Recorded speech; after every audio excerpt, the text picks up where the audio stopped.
This is Loudspeaker.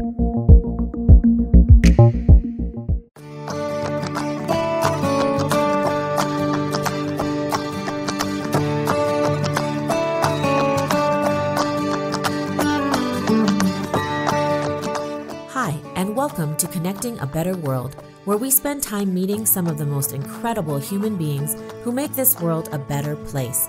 We will learn how each individual took their ideas, mission, and purpose to create and serve others in business and organizations that surround social good, social entrepreneurship, and social impact, and find out how we, together, can further connect others to help. I am your host, Dr. Natalie Phillips. Today, I spend time with Dr. Jason Koh, endodontist and creator of The Happier Dentist, a podcast dedicated to unlock hidden wisdom and insights on what it takes to become a happier, healthier, and more fulfilled dentist in areas of work, play, and in life. Come learn about Jason's vision to bring it all together by providing environments to give back and learn ways to prevent burnout, protect your energy, and live a more rewarding and happier life.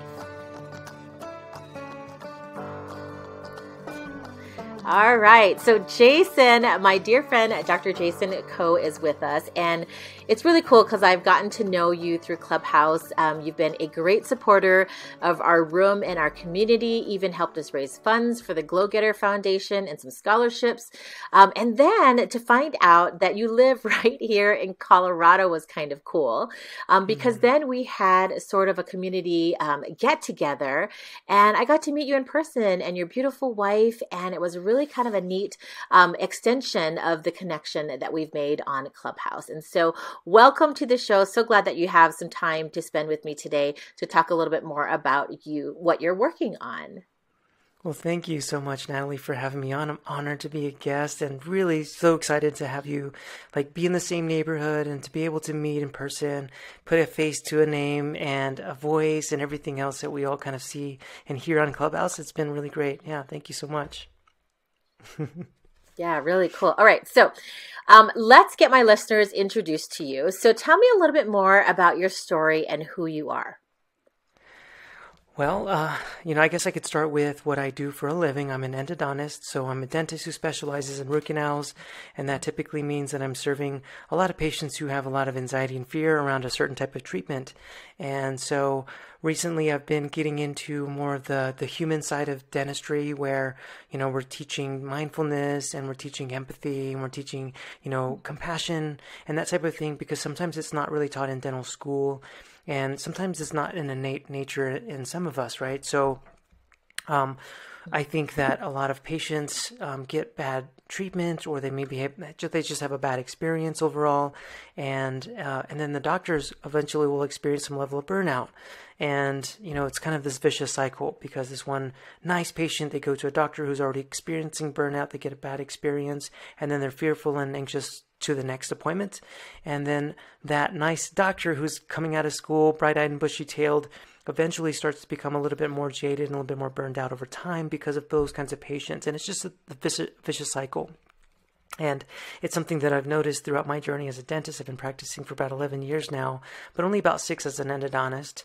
And it's just something that I've seen a little bit more frequently, is that we're seeing a lot of patients who are super stressed out, and when they don't really necessarily want to go to the dentist to get a root canal. That term alone usually causes a little bit of fear and anxiety.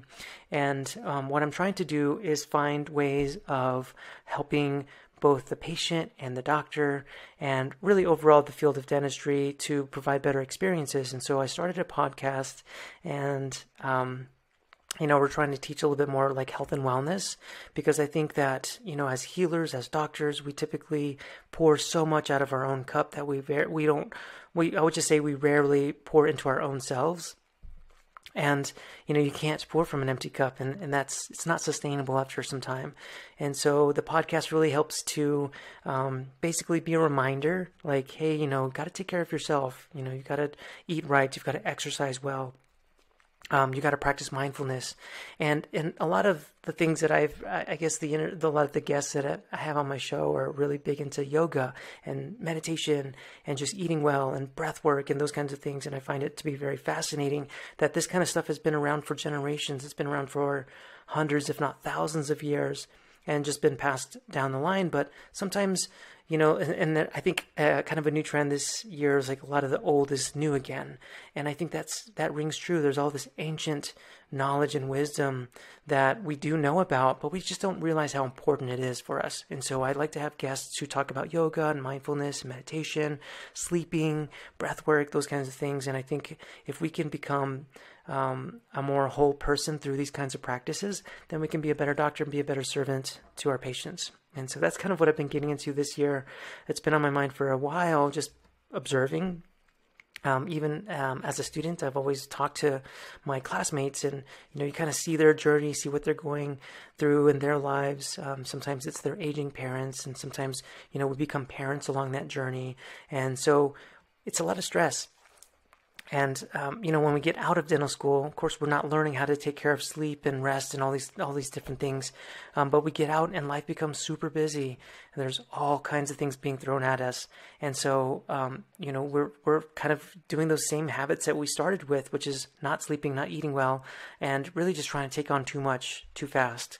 And that can lead to burnout. So that's what I'm really trying to help with, because a lot of these people are my friends and my family and people that I care about. And so I find that helping them through the podcast is really rewarding for me. I'm really enjoying it.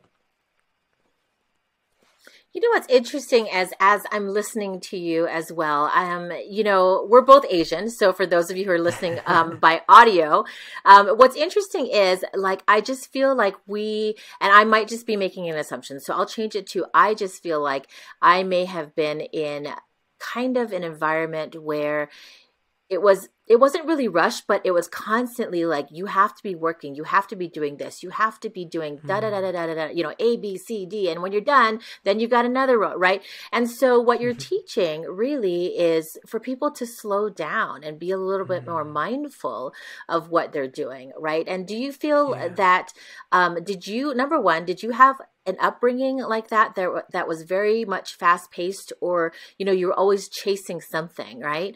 Do you think that is what is playing into maybe this now passion that you have to teach people to slow down and take care of themselves? Yeah, I don't know if it's a cultural thing. I believe it is. Excuse me, but they always say that you do what you kind of observe what your parents do, and you do what they do, and not necessarily what they say. And my mom has this reputation. She was a professor, tenured professor at the dental school as well, and so they just know when she's coming by because of the way she walks, and it's a very, very fast-paced walk, and that's kind of like the way I was raised. I think, them coming from a different country and just kind of having this attitude that we have to work hard all the time and just be diligent workers and that type of thing. I observed that, and I think I became that person too. And my father was a very hardworking person. Never stopped, never rested, and my mom was the same way. And so I think I got a little bit of that, and I think because of that, I created this this environment of burnout in myself. And I think you do have to go through that to some degree to understand, wow, I really do need to slow down. I really do need to stop and rest, and I need to eat better, and I need to play more too. And one of my guests talks about her yoga retreat where the theme is rest and play. And I think that, in dental school, there's plenty of play. I mean, there's study hard and there's play hard, but there's not a lot of resting. And when we get out, there's neither, because, sometimes we have kids, 2-3 kids, we have our aging parents, we've got an active lifestyle that we want to live. And I fell into that trap, getting out of school. I wanted to continue to be an active person. I didn't get to do that while I was in dental school. I was studying all the time. And so we would do, traveling, we'd go out and do active things. But what we're always neglecting is the rest. And I think at a certain point, you're young, you're able to do that. You're able to bounce back, and it's not a problem. But there's going to be a certain point where it's just not going to be as easy anymore. And then you start to realize, okay, I do need to rethink some things, maybe change some habits. And yeah, I think from the very beginning, I've always been the same way.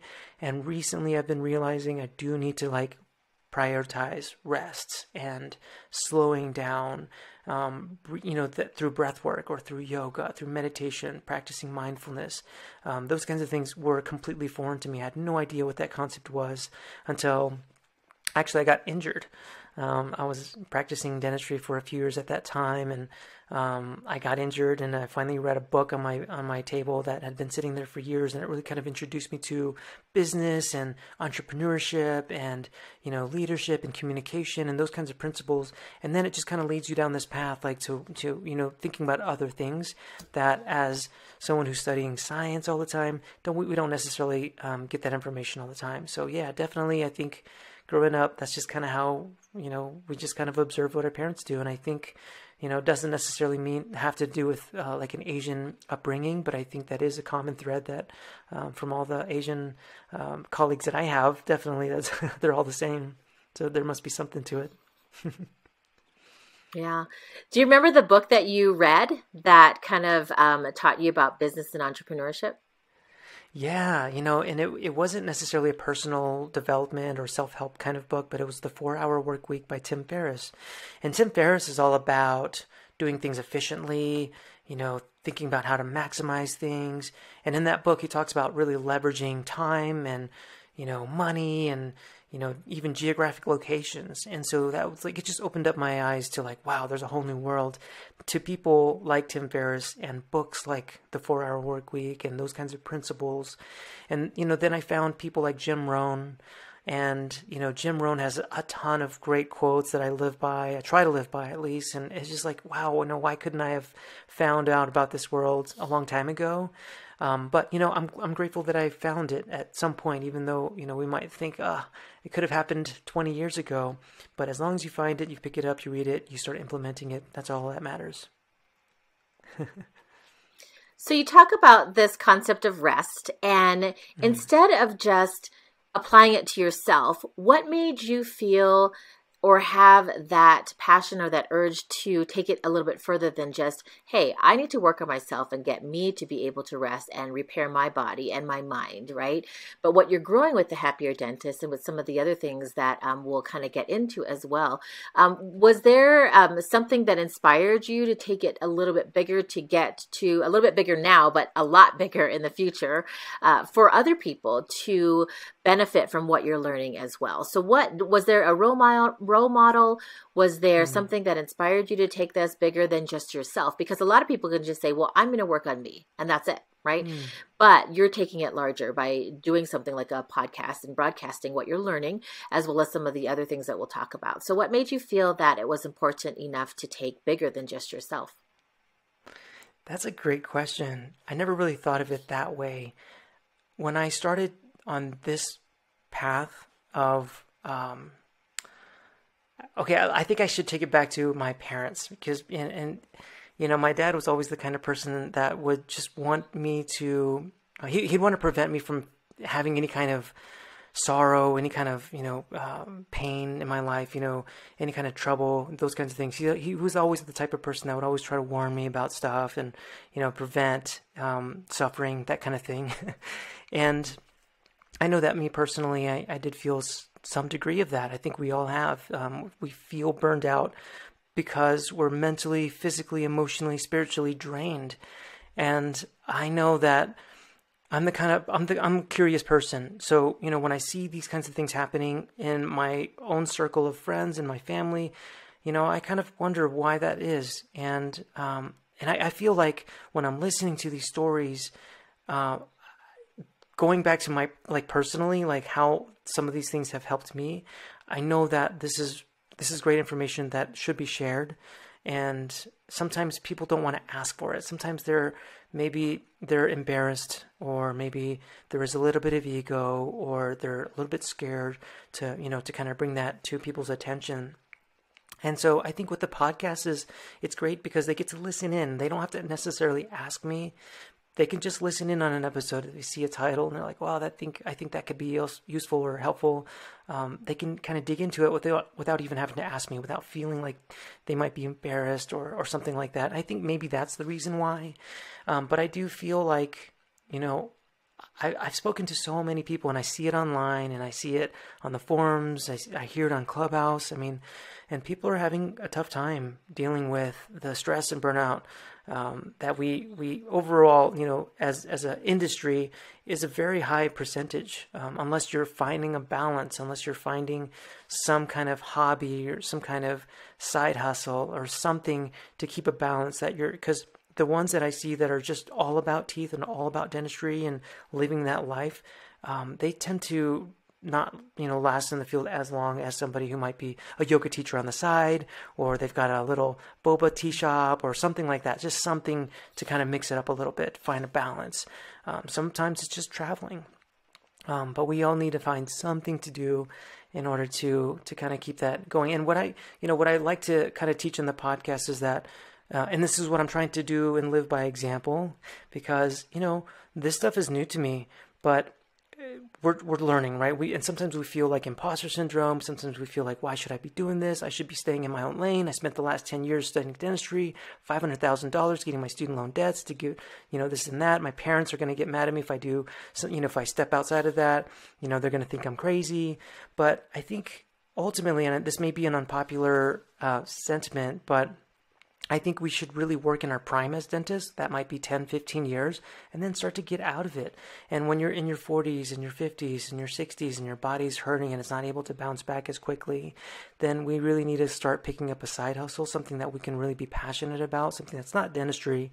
It could be dentistry, and that's what the podcast for me is. And, I'm still doing dentistry, but I'm not doing dentistry. I'm not sitting chairside. I'm not hurting my shoulders, my neck, my back, my hearing, all that kind of stuff that eventually start to break down and doesn't bounce back as easily. Something else is starting to pick up a little bit, and for me, that's the podcast. I'd like to do a mission trip, a retreat, a course, whatever that might look like. We're still doing dentistry, but we're serving it in a different way. And that doesn't mean that you have to do it in that way. It could just be teaching yoga. It could be a restaurant. It could be a garden. It could be something else. But as your body is declining and as your priorities are going to change, like your kids are going to get older and you're going to want to go to their games and you want to do things like that. You want to travel around a little bit. You want to see more of the world. I think the pandemic has shown that life is so short and that life is very precious.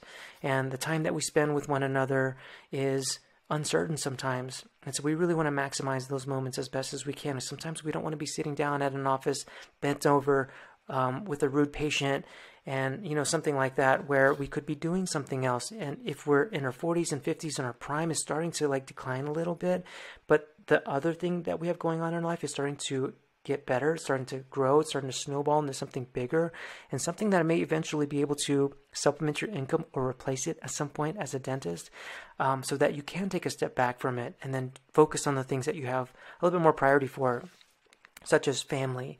I think that would be amazing. And so, I really enjoy talking with people, and I think the podcasting thing is super fun for me. I get to meet so many interesting people, and I really love that. But it's not for everybody.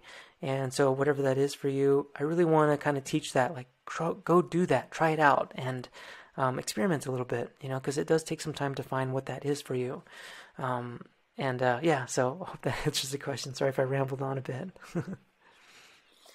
No, not at all. And I think what's interesting is, even though you said that it's dentistry for you, I feel like you're talking to the population more as a whole, right? And you can fill in the blank with whatever it is, whatever that X is, right. That, work at X during your prime, but start thinking of things that you can have as a side hustle. Or, my good friend Sherry Matthews talks about spokes on a wheel, that you should have at least 7 streams of income, right, going. But so that way, when that prime does roll off, and especially for dentists, I'm thinking of audiology, and I filled in the blank in my own head while you were talking. For you, there is a lot more physical types of stress, right, on your neck, shoulders, like you said, the hearing. For me, not as much as an audiologist, but still, you can fill in the blank, and you can fill in the blank on that as well. And what is the stress triggers, or it could be mental, right? Mentally or emotionally, just things like that. It doesn't necessarily have to be it. You can fill in the blanks and still totally be on the same page that of what you're talking about. So I think that's really interesting, because I think that's a great concept. And I think the world should operate a little bit more like that as well, just as a whole, to really start thinking about other things that would be a lot less stressful as you get into those years. And that's, again, a lot of people even look at me and think, what is she doing? Why is she doing so many things? It's because, number one, I have an interest, and I'm probably in my prime right now. I'm getting to the point where I'm a little over my prime on certain things. But at the same time, I want to, you totally spoke my language. I want to do these things right now so that I can relax in the future, and I can travel, and I can see my kids, whatever it is.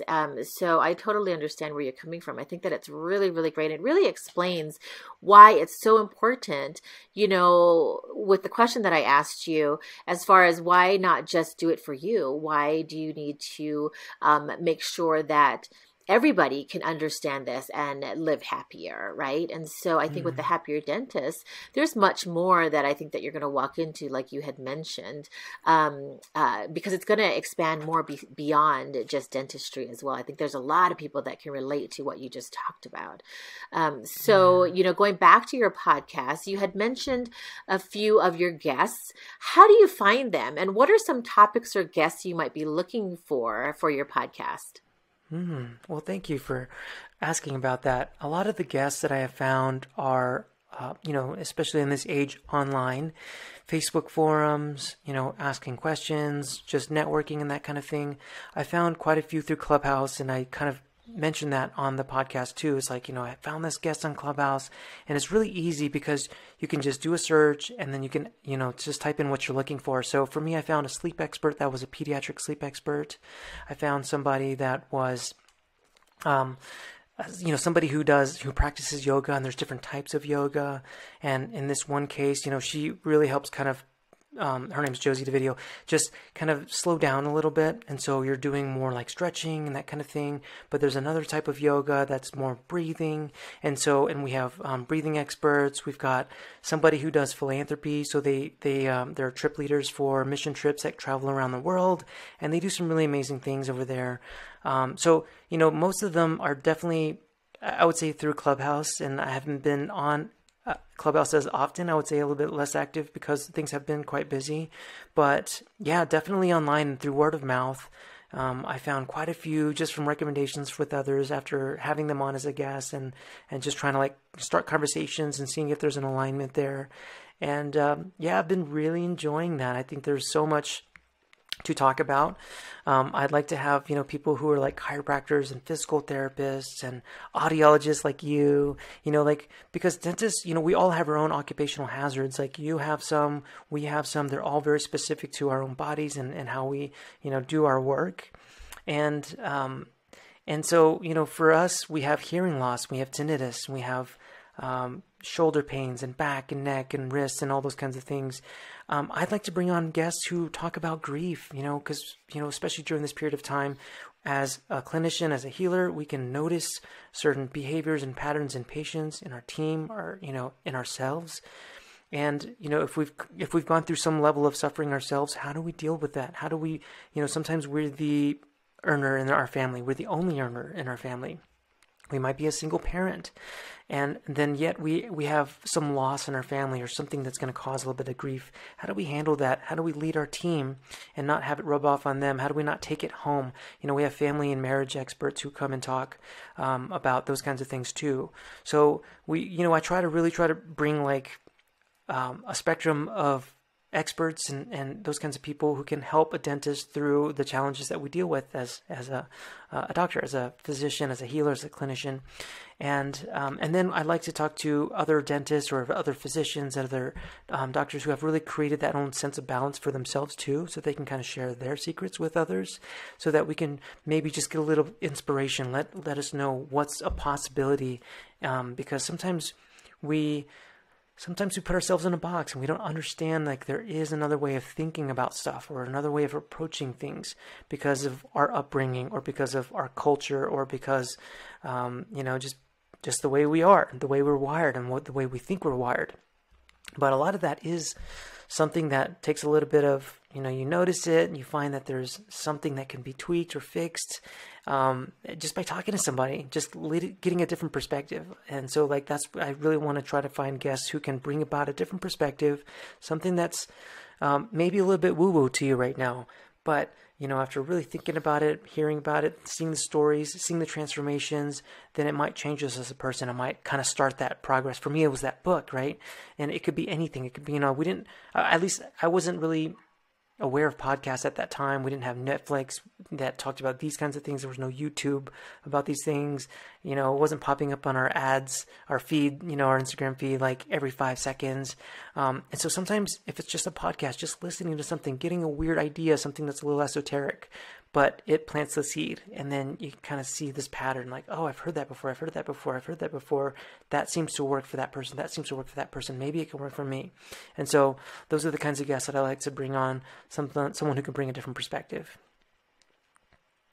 That's awesome. So a lot of people, if you're resonating with what Dr. Jason Koh is talking about, then please reach out. We'll have his contact information in the show notes. If you're thinking, oh my gosh, I would love to be on his show and talk about different things with him. I did hear physical therapists, chiropractors, and then people that are dealing with grief as well. But yeah, I think that it's really interesting if you feel like you want to talk to him, about some of the things that he is covering, then please reach out, and we'll definitely have his contact information in our show notes that you can go to as well. So, as we talk about some of the things that you're working on, you had hinted at some retreats and also, a mission trip. And I know that you're big on philanthropy as well. And I know that you like to travel. So what might be some upcoming projects or ideas that you're working on? And again, a second part of the question would be, if listeners are wanting to be involved in what you're doing, do you already sort of know what kinds of things you would need to move forward, and how can they get involved with you? So let's talk about your projects or ideas first. Well, again, thank you so much for bringing that up. It's in the woodwork now. Like I'm just in my planning phases, but it's something that I'm aspiring to do probably at the beginning of next year, perhaps. But there's two things: a mission trip and a retreat. And the mission trip is really, so I used to do some travel back in the day when I was just single, and I would do some solo travel, and I did like these tours that really kind of brought about a different sense of travel. Like you would go and you do like very cultural things, and you would kind of, get immersed into the local communities, and you would travel by ferry or by motorcycle or by bus. Sometimes I would live on a boat for a couple of days or a week, and it was really amazing to see the world in that way, instead of just taking a plane, going somewhere, staying in a hotel, walking around a little bit, those kinds of things. It's great, it's cool, but this way I just felt a little bit more connected. And I know mission trips can also be very tiring. Sometimes you need a vacation just from the mission trip. And so you'll travel 8, 10, 12 hours to get somewhere. And then you're not even sleeping on a comfortable bed. You might be in a camping scenario. It might be very kind of rough situations. There are some nice ones where you're in 5-star resorts, but they're not always like that. And then it's a very tough place to be and work in. You're not in a cush office in the United States where you've got air conditioning, you've got a beautiful office environment and chair, you've got coffee machines here, those kinds of things. You don't have that kind of thing on a mission. And so the way I envision a mission trip is a little bit of both, where we get to see the countryside, we get to meet the people, the locals, we get to teach them a little bit about the ecology, why it's important to maintain this environment, why it's important to clean and recycle and those kinds of things, how to have commerce with one another that's healthy and sustainable, those kinds of things that we can use, kind of the local things in the area that we have access to, where we can create the commerce or create food, those kinds of things. I really want to kind of bring those kinds of things about, clean up the local area, and then when we're able to serve with a full cup. And maybe we're still not going to be able to sleep on that king size Tempur-Pedic bed, but what we can do is in between some of those really tough days where we're with 50 patients a day, 100 patients a day, And then, the next day we're out in the bush and we're able to kind of look at the local community and help out and do cooking classes and do, yoga and do meditation. Those kinds of things are really important to kind of like keep it balanced so that it is tough work, but we're also filling our cup by exploring a little bit more too. So that's kind of how I envision the mission trip to be. And I think it'll be really fun because not only is it travel, but we're also able to help in a meaningful way for a community that's not just 3 to 5 days, but we can kind of be planted there for an extended period of time if people can filter in and out, bring in supplies, those kinds of things. And then when we leave, no one's in pain. We're not leaving any post-op emergencies, anything like that, because we can really just make sure that what we have done is good, it's healthy for everyone, and that type of thing.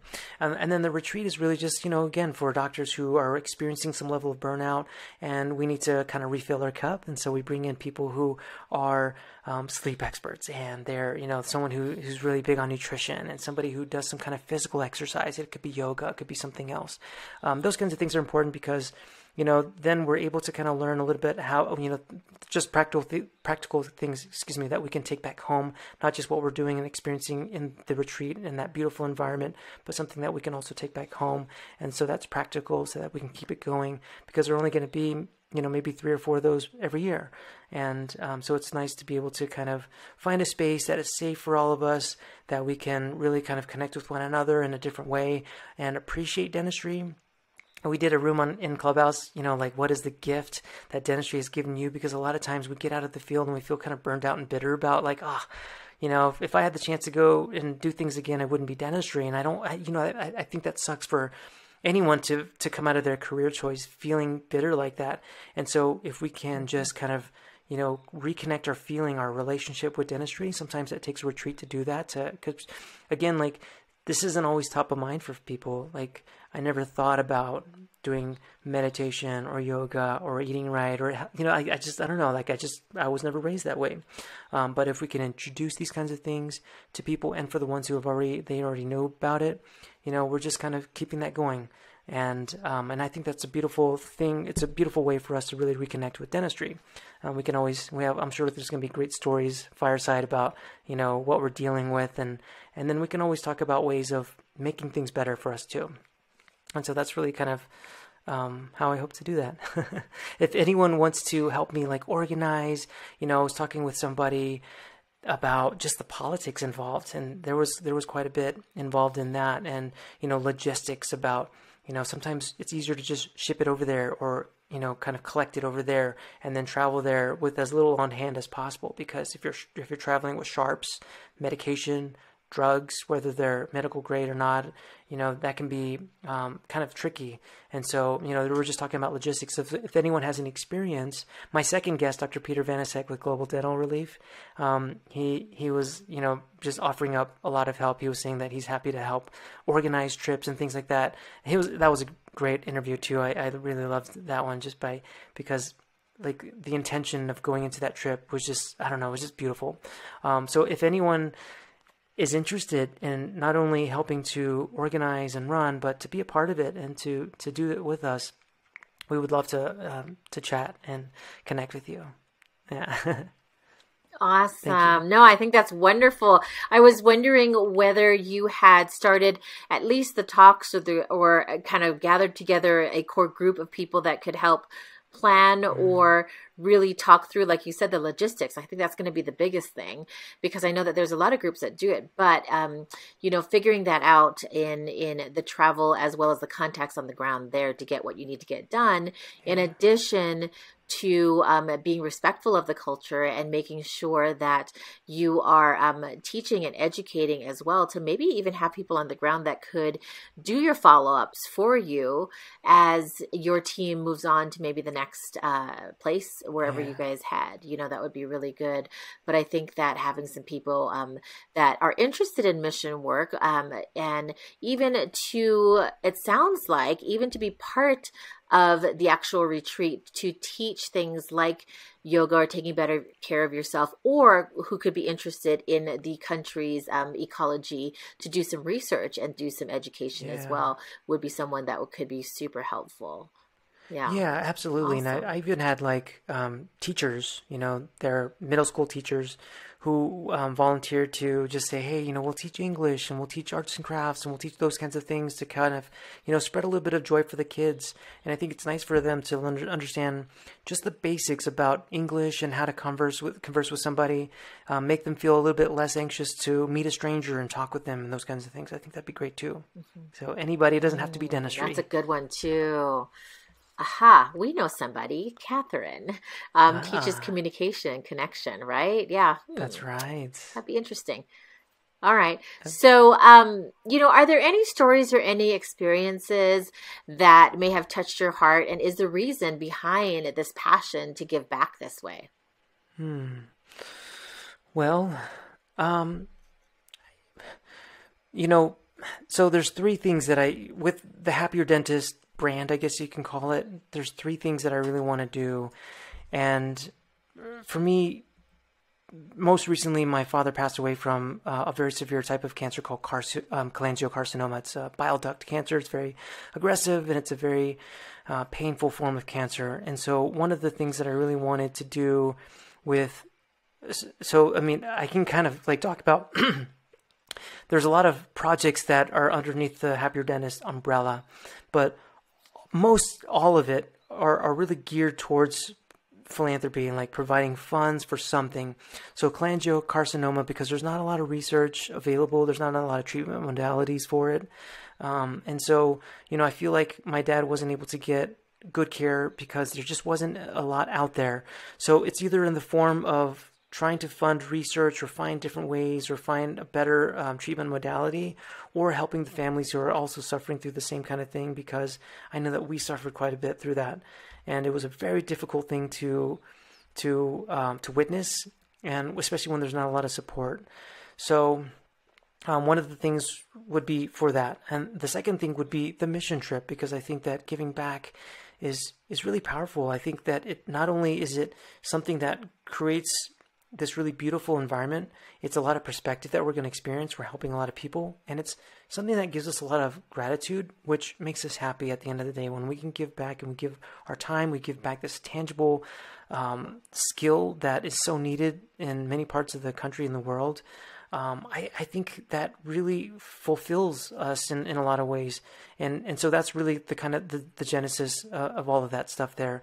And then the third component is really just like philanthropy in the way that we're educating about sustainability, because I think that the planet is really being abused, and there's a lot of people who are trying to help, and there's a lot of people who don't care. And so that third channel of funds would ideally be something for the earth.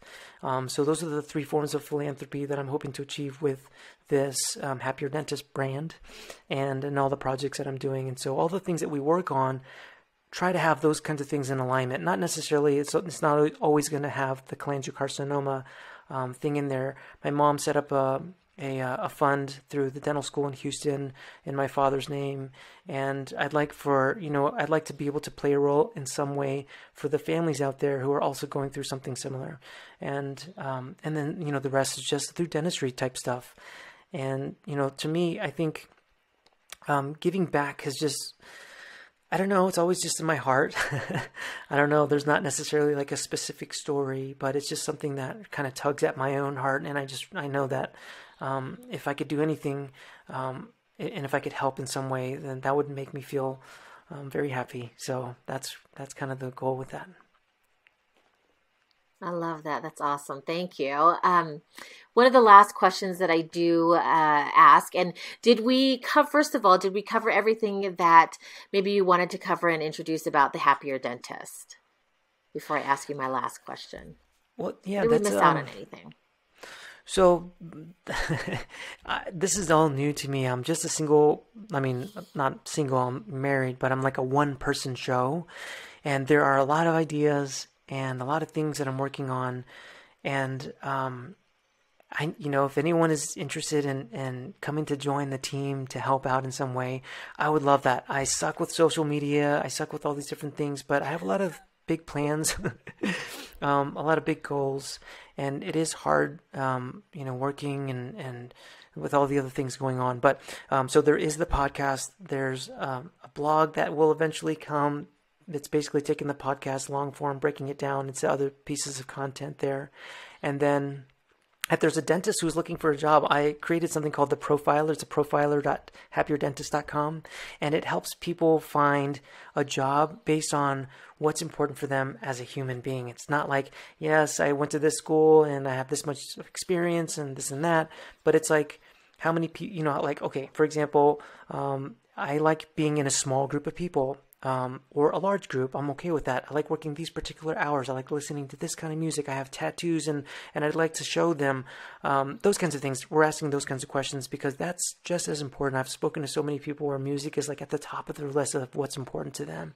And then, it asks them certain questions where you can kind of get a feel for like how empathetic that person might be. So if you're someone who's a doctor, an owner, and you're looking for somebody that's going to fit your team, your kind of like your culture really well, then this may be helpful for you. So it kind of helps both the employer or the employee, however you want to look at that. And so there's those kinds of things. It's all free. I'd love to hear some feedback too. And this could be used for, audiology or anything else, I think. But I'd love to be able to kind of get some feedback so I can improve it every single day. It's like little things like that. I think the more we can help create a better environment for people to work in, or for an employer to provide for somebody, the happier we can be potentially. And I think that could be really huge. If you are somebody that can be a guest and wants to share some value to dentists out there, I would love to hear from you too. And that's really, the mission trip and the retreat. Those are really the big projects that I have going on this year. There's a few other things, but I really need to start to focus and just dial in one thing. That's one of my biggest problems because there's so many things on my plate that I don't know, and I'm so passionate about all of them. So I need to talk to someone about that too. But yeah, that's really all that I have going on.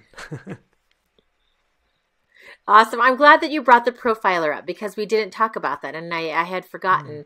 So for people that are either looking for a job to get them connected, or also are they for employers that are looking to hire as well that can use that? I think, and the one thing that I did love about that is that you're turning it into more of a human resume, which is what you had talked to me about before, is getting to the different types of questions and to be respectful of who everybody is and to be open to be able to accept those types of questions and those answers to those questions, and then getting them connected. So my question is it for not only the person who's looking for a job, but then also an employer that is looking to hire, that they can check that profiler out on your page? Yeah, absolutely. So for if you're two an different employer, types of populations. Yeah, you can ask somebody, hey, if you're interested in working here, here's an application form. And if you could also fill out the Happier Dentist Profiler, turn that in so we can evaluate it and see the kind of person that you are, that kind of thing. And it asks things like, are you open to personality assessments? That way, like if you can take the Gallups or the DISC or, the Myers-Briggs, whatever that looks like for you, whatever works best for your office and your culture and your team, then and if somebody says no, then you might already kind of know that this might not be the right fit for you. Things like that. I don't know. But and I'd love to hear the kind of feedback that you have just to see if it is useful to you. If there's another question that I could be asking, I would love to hear that so I can try to improve it on it every year or every day. Awesome. I love it. Okay, so for you, Dr. Jason Koh, what is one piece of advice that you can share with my listeners on just making this world a better place? Just be kind. Just understand that we all are going through something. I've had days where maybe I didn't have a smile on my face and someone could think that I'm just a rude person, but, it doesn't always mean that, we're bad people. Sometimes we're sitting in traffic and we have to meet somebody at the hospital and we're going through a tough day. And so we're in a bit of a rush and we're going to cut somebody off. And there's all kinds of things going on right now that we just don't know the answer to. And I think that we should just first have grace with ourselves, but we also need to have a little bit of grace with others and be a little bit more patient, be kind, because we just don't know what's going on in other people's lives, especially right now. And I think the more we can respect one another in that way, and just have show a little bit of grace in that way, I think we could have a little bit of an easier day, not make it that much tougher to deal with, and that could just make things go a little bit smoother for everyone at the end of the day. And I think that's the biggest thing, is just be more kind, both to ourselves and to others. I love it. Thank you so much. I think those are wise words, and I think that it's something that everybody can be a little bit more kind, if not a lot more kind. But I think that's great in this time that we're kind of just recuperating and bouncing back and just getting out and being in front of people again.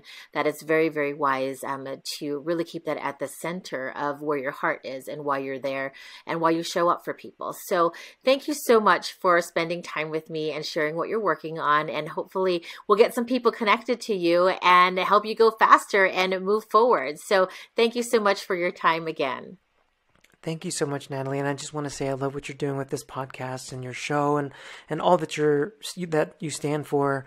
Just knowing you, you've improved my life greatly just for the few months that I've known you so far. So thank you so much for all you do. I appreciate it. Oh, you're welcome. You're welcome.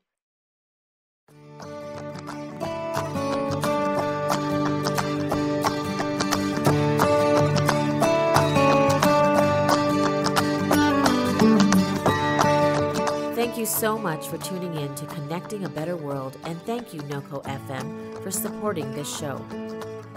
If you connected to something in this episode, we would love to hear from you. Our contact info will be listed in the show notes, as well as you can reach us on our social media channels. Please feel free to share our podcast with your friends and loved ones. For more shows, please tune in to noco.fm online.